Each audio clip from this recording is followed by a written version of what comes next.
Kira-kira dari yang proses pembuatan inovasi ini ada peran penting lain nggak sih dari misalkan disupport dari kampus atau dari dosen gitu? Iya, ada banget. Oh, ada banget ya. Dari dosen-dosennya sendiri juga membantu kita ada kendala apa gitu.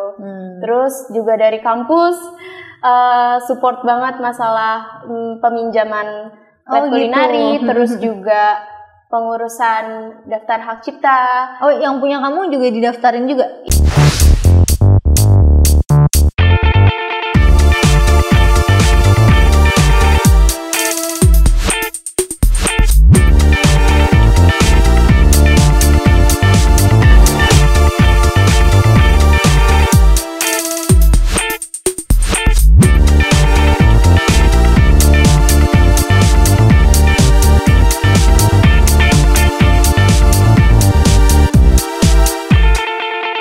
Assalamualaikum warahmatullahi wabarakatuh. Halo Seekers, kembali lagi bersama aku Zara Dias, mahasiswi Ilmu Komunikasi 2019 yang akan menjadi MC di acara Nongol Nongkrong Online bareng Universitas Al-Azhar Indonesia. Nah, pasti Seekers sudah pada tahu nih kalau Nongol ini merupakan podcast di mana kita membahas tentang perkuliahan dan unsur-unsur yang ada di dalamnya. Dan hari ini kita akan membahas salah satu bagian dari UAI yang mana membahas tentang inovasi yang dipadukan dengan teknologi.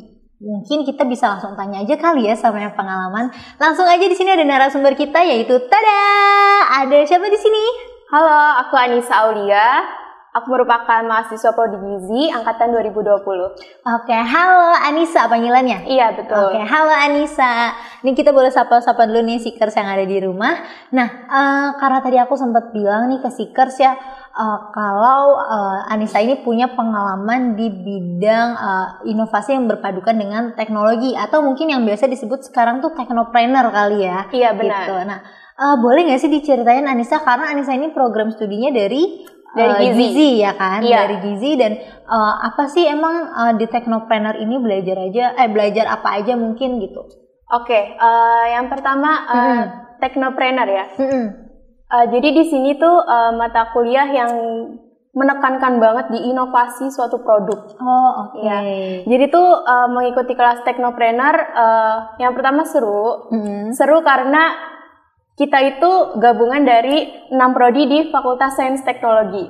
Oke, berarti mata kuliah teknopreneur ini itu nggak cuma dari program studi gizi aja, tapi dipadukan dimix lah sama prodi-prodi lainnya yang ada di Fakultas Sains dan Teknologi gitu ya. Ada teknologi pangan, terus ada juga dari industri, ada juga dari elektro, ada dari bioteknologi. Ya, jadi kita semua itu sama-sama ditugaskan untuk memikirkan inovasi produk apa nih yang bakal kita wujudkan gitu. Jadi kita bekerja sama istilahnya di dalam mata kuliah teknopreneur tersebut.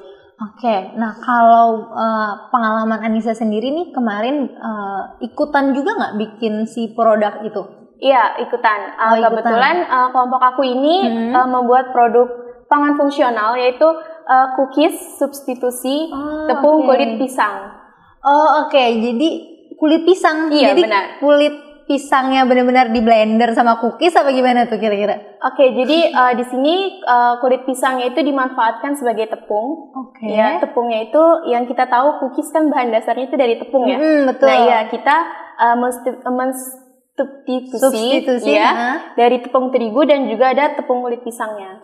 Oh, nah mungkin Seekers penasaran nih, kulit pisang itu kan rata-rata kan tidak boleh dimakan ya, biasanya tuh dibuang, terus juga ya aku jarang banget sih, malah nggak ada yang tahu ya kalau emang si kulit pisang ini bisa dimakan, tapi ternyata kelompok kamu nemuin ini tuh bisa diinovasiin, dicampur dengan bahan makanan cookies itu ya? Iya, benar. Kalau boleh tahu ada manfaatnya nggak tuh si kulit pisang itu? Ada banget, Kak. Oh gitu, apa tuh kira-kira? Dari kulit pisangnya itu sendiri, itu dia mengandung tinggi antioksidan. Tinggi antioksidan? Iya, tinggi antioksidan, otomatis kalau udah tinggi antioksidan, cookies tersebut bisa pencegah anti kanker juga. Oh, ini mungkin Seekers juga jarang yang tahu ya, kalau ternyata kulit pisang ini orang kan rata-rata dibuang dan ya nggak ada yang kepikiran untuk itu ya, tapi ternyata kamu bisa nemuin inovasi untuk disubstitusi menjadi cookies Iya, gitu. benar. Ada namanya nggak kira-kira cookies Ada. apa? Apa itu? Banakis. Oh, Banakis. Kissnya bukan kiss. Iya, bukan. Cookies. Oh, cookies. Iya, Oke. Banakis. Nah, proses Banakis ini boleh diceritain nggak? Gimana sih gitu Boleh. Jadi yang pertama di kelas tekno tersebut kita sama-sama ditugaskan di tim mahasiswa. Kira-kira inovasi apa yang bakal kita mau kembangkan? Oke. Ketemulah kita karena kelompok aku mencari-cari literatur kayak ternyata limbah kulit pisang itu tinggi loh.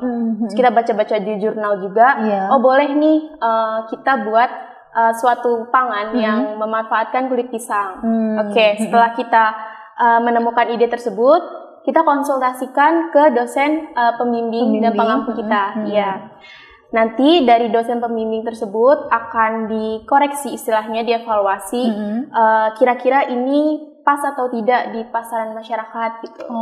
Ya setelah di accept sama dosen pembimbing, baru kita menuliskan formulasi-formulasi untuk tahap pembuatan produk tersebut. Oke, jadi itu step-stepnya ya. Kamu tim kamu nih riset dulu nih apa sih yang memang menjadi entah itu keresahan publik atau yang isu-isu yang merugikan ya di sekitar lingkungan gitu.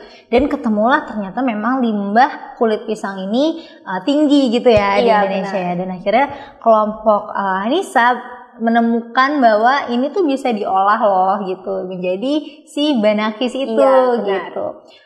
Menarik sih karena aku juga belum pernah mungkin biasanya cookies rasa pisang ya, kue rasa pisang, tapi ini dari olahan kulit pisangnya ya gitu. Benar. Nah, kalau boleh diceritain proses kamu pembuatan si cookies itu, satu kelompok itu berapa orang? Aku kebetulan satu kelompok itu ada 7 orang. Oke. Oh, 7 orang. Itu dari gizi semua kah atau campuran? Campur.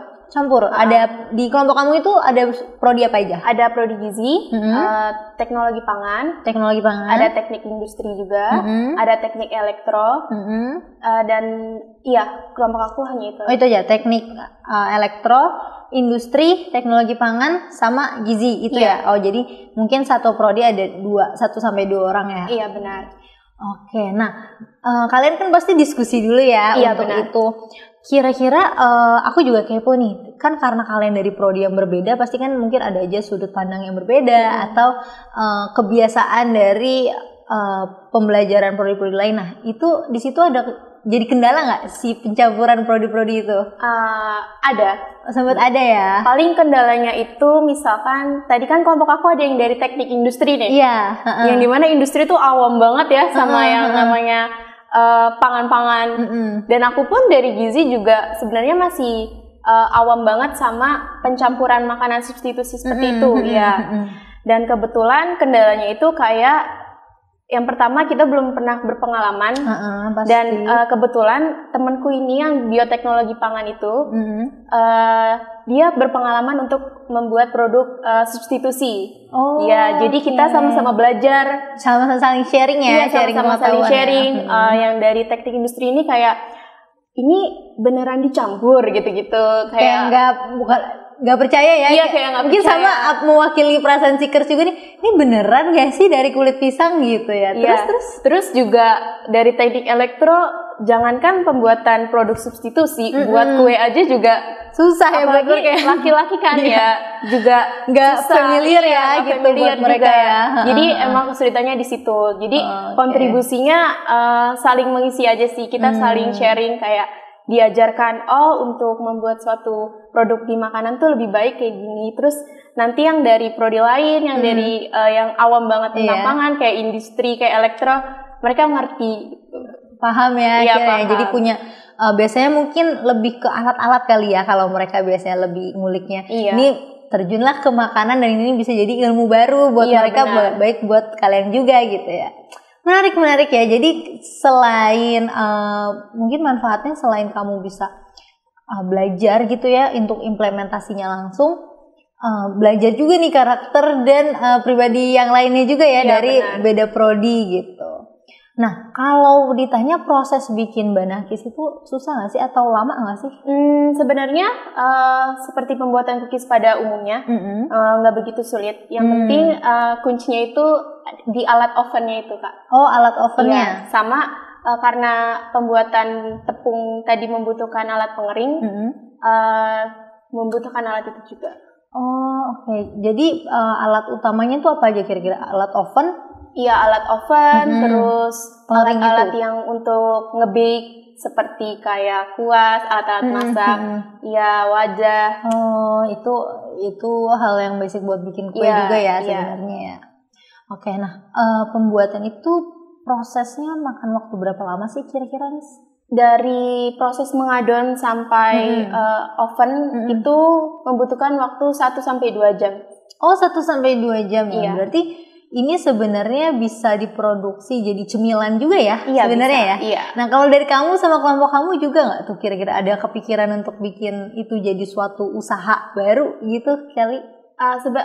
Sempat ada kepikiran, cuma kita lagi diskusi lebih dalam dulu, ya karena yang pertama di sini kita harus menyamakan waktu ya. Iya, benar. Untuk membuat produk tersebut, ya.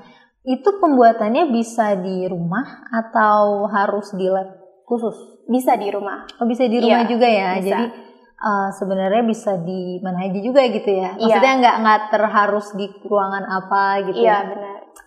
Oke. Nah, kalau dari prodi teknopreneurnya sendiri, dari mata kuliah teknopreneurnya sendiri, dari dosen berarti ada kewajiban untuk ini kalian harus melanjutkan ini ya sampai nanti misalkan dipasarkan atau sampai apa gitu nggak? Goalsnya gitu? Tidak diwajibkan sih. Enggak ya? Itu balik lagi ke kemampuan mahasiswanya, iya.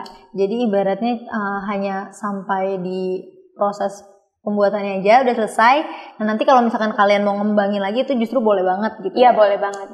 Nah, selain udah dibikin nih si Banakis tadi ya, itu apakah kamu juga masarin atau ada pameran khusus juga gitu? Oh, tentunya. Di akhir semester kemarin itu ada pameran Teknopreneur. Ya, itu di mana dia memamerkan produk-produk dari tim-tim mahasiswa Fakultas Sains Teknologi. Oh, oke. Jadi dipamerin untuk dilihat juga ya sama orang umum maupun mahasiswa yang ada di situ, bahkan dosen juga ya? Iya. Aku lihat ya. Jadi dibuka untuk umum, tetapi yang paling banyak berkunjung itu emang dosen-dosen FST. Iya. Karena mereka juga mungkin kepo ya, apa aja yang dibuat gitu. Nah, kalau kamu sendiri merasa terbantu nggak kira-kira dari yang proses pembuatan inovasi ini, ada peran penting lain nggak sih dari misalkan disupport dari kampus atau dari dosen gitu? Iya, ada banget. Oh, ada banget ya? Dari dosen-dosennya sendiri juga membantu kita ada kendala apa gitu.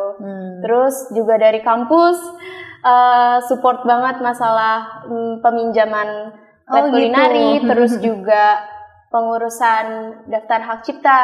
Oh, yang punya kamu juga didaftarin juga? Iya, semuanya didaftarkan ke Haki. Oh, oke. Berarti itu kamu bisa aja sekarang kamu bisa dijual belikan, maksudnya diproduksi lagi, dipasarkan lagi ya? Bisa.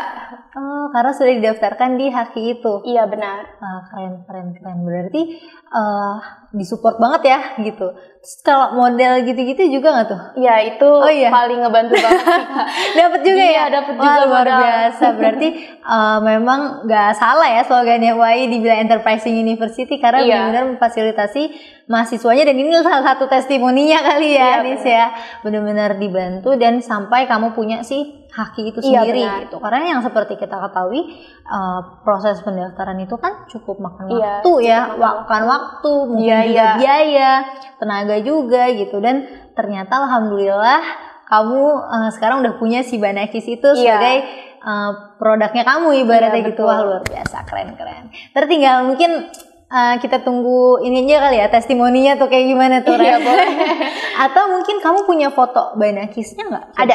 Kayak apa? Boleh ya, nanti mungkin Seekers lihat nih contoh Banakisnya tuh kayak apa, biar kebayang, oh ternyata kayak gini ya gitu. Nah, selain kita bahas tadi Teknopreneur, kamu sendiri sebelumnya tuh punya apa ya, kayak minat nggak sih? Maksudnya emang seneng bidang-bidang kayak gitu atau tadinya bukan aku banget nih Kak gitu? Iya, sejujurnya bukan aku banget. Oh gitu? Iya. Pas dapat mata kuliah Teknopreneur ini jadi tantangan juga sih buat aku. Baru iya, ya? Challenge baru. Karena aku tuh paling nggak bisa sama hitung-hitungan sampai produknya jadi terus pengeluarannya berapa. Iya paham. Iya, jadi pas masuk nih ke mata kuliah Teknopreneur itu benar-benar belajar banyak sih Kak. Jadi kayak proses perencanaannya bagaimana sampai nanti ketika produk itu benar-benar jadi. Oke, nah walaupun kamu juga tadi bilang maksudnya bukan passion kamu lah sebenarnya yang kayak gitu-gitu, tapi ternyata sampai sekarang udah punya si Banakis ini dan udah sampai ada hakinya lagi gitu ya. Jadi belajar banyak juga, terus jadi ada tertarik. Oh, jadi ada tertarik juga ya? Kira-kira ada produksi lainnya gitu yang mau dikembangin lagi? Iya. Udah mulai kepikiran? Belum kepikiran. Belum kepikiran. Keren. Nah, karena kamu tadi juga bilang, ini mungkin seekers juga nggak perlu khawatir ya, kalau memang mungkin ada juga seekers yang kepo sama pencamuran makanan atau inovasi-inovasi makanan kayak gitu, apalagi sekarang teknologi ya, kita memanfaatkan teknologi dan juga inovasi yang ada buat menciptakan sesuatu yang bermanfaat, apalagi ini yang jadi bisa untuk mencegah kanker ya. Iya benar. Antioksidannya tinggi ya. Iya, antioksidannya tinggi. Oke, itu juga manfaatnya banyak dan membawa manfaat juga ya, karena kita tahu penyakit kanker itu kan sangat mematikan ya gitu. Jadi itu bisa untuk membawa manfaat yang baik. Keren sih pengalamannya. Nah, kalau aku mau tanya-tanya lagi nih Anissa, terkait Teknopreneur. Di Teknopreneurnya itu sendiri ya, kan itu mata kuliah. Otomatis mungkin kalau di prodi-prodi lain atau mata kuliah lain, biasanya belajarnya teorinya aja gitu. Iya. Nah, kalau di Teknopreneur ini tuh pembelajarannya tuh kayak gimana sih dia? Yang pertama pembelajarannya ya, itu ada juga teori. Jadi setiap perkuliahannya itu kita belajar teori dan juga dari Teknonya sendiri itu suka mengundang pembicara dari luar untuk membahas tentang entrepreneurship. Oh, oke. Iya. Jadi di situ kita disajikan materi-materi dan juga kita bisa praktek langsung. Oh gitu. Jadi kayak semacam workshop gitu iya, ya. Benar. Ya, jadi ada praktek langsungnya juga gitu. Salah satu contoh yang pernah kamu alamin apa tuh kira-kira? Misalkan membahas tentang apa mungkin pada saat itu? Pada saat itu tentang haki sih Kak. Oke. Iya, jadi aku tuh sebelumnya belum tahu kayak ternyata tuh produk kita bisa di pemilik gitu, ada hak kepemilikannya. Jadi aku dengerin di situ gimana tata caranya, terus juga apa aja nih produk yang bisa dihak ciptakan gitu, dan kebetulan di situ poster kan dan produk tersebut yang dihak ciptakan. Jadi aku belajar di situ sih. Oh, jadi ada wawasan baru ya, iya, apalagi terkait si hak cipta hak kepemilikan itu ya. Oke. Karena ini juga merupakan suatu inovasi yang baru kan gitu, dan ini juga pengalaman baru kamu juga ya. Iya, betul. Ibaratnya. Oke, nah kira-kira kalau kamu sendiri kenapa sih gitu? Kenapa kamu bikininnya tuh makanan gitu, bukannya si alat misalkan? Karena waktu diskusi kelompok aku tentang inovasi produk apa yang akan dibuat, itu kita cari yang bisa dikerjakan dalam waktu yang efisien. Oh, iya. Oke, betul. Jadi ketemulah ini kita kayaknya buat produk makanan aja gitu. Oh, karena mungkin ada juga yang memakan waktu lama ya, iya, untuk pembuatannya, dan ini juga salah satu inovasi yang bisa kamu bilang tadi efisien. Iya. Gitu ya. Oke, nah kamu sendiri apakah pengen bikin all shop atau mungkin dipasarin lagi gitu supaya produksi itu kira-kira worth it nggak menurut kamu? Worth it banget ya? Iya, karena kebanyakan apalagi sekarang tuh untuk pengusaha-pengusaha cookies itu kan banyak ya. Betul, lagi in banget ya sekarang juga lagi ya. Lagi trending banget. Nah, kalau misalkan kita jual cookies yang ada manfaat di kesehatannya, why not gitu? Iya. Bener banget tuh. Jadi why not kita bisa bikin inovasi yang menghasilkan gitu ya. Benar. Oke, nah Mungkin kalau dari Anissa sendiri ada yang pengen disampaikan nih buat Seekers tentang Technopreneur ini? Oke, ada. Jadi bagi kalian yang mungkin akan mengikuti kelas Technopreneur, kalian bisa survei dulu nih kira-kira kebutuhan yang di masyarakat itu ada apa aja supaya inovasi produk yang akan kalian hasilkan itu sesuai dengan target pasaran di masyarakat. Setuju banget, supaya bisa membantu kebutuhan masyarakat Indonesia juga ya, gitu. Benar. Karena sekarang apalagi semenjak setelah pandemi ini ya, kayaknya itu semakin numpuk gitu. Setuju banget, ini bisa jadi inovasi buat kita nih sebagai mahasiswa ya, untuk memberikan kehidupan yang lebih positif dan manfaat lagi buat orang banyak. Keren banget Anissa, thank you so much pengalamannya. Mungkin Seekers kepo nih bisa nyari-nyari informasi kayak gini tuh di mana sih? Boleh dipromosiin mungkin?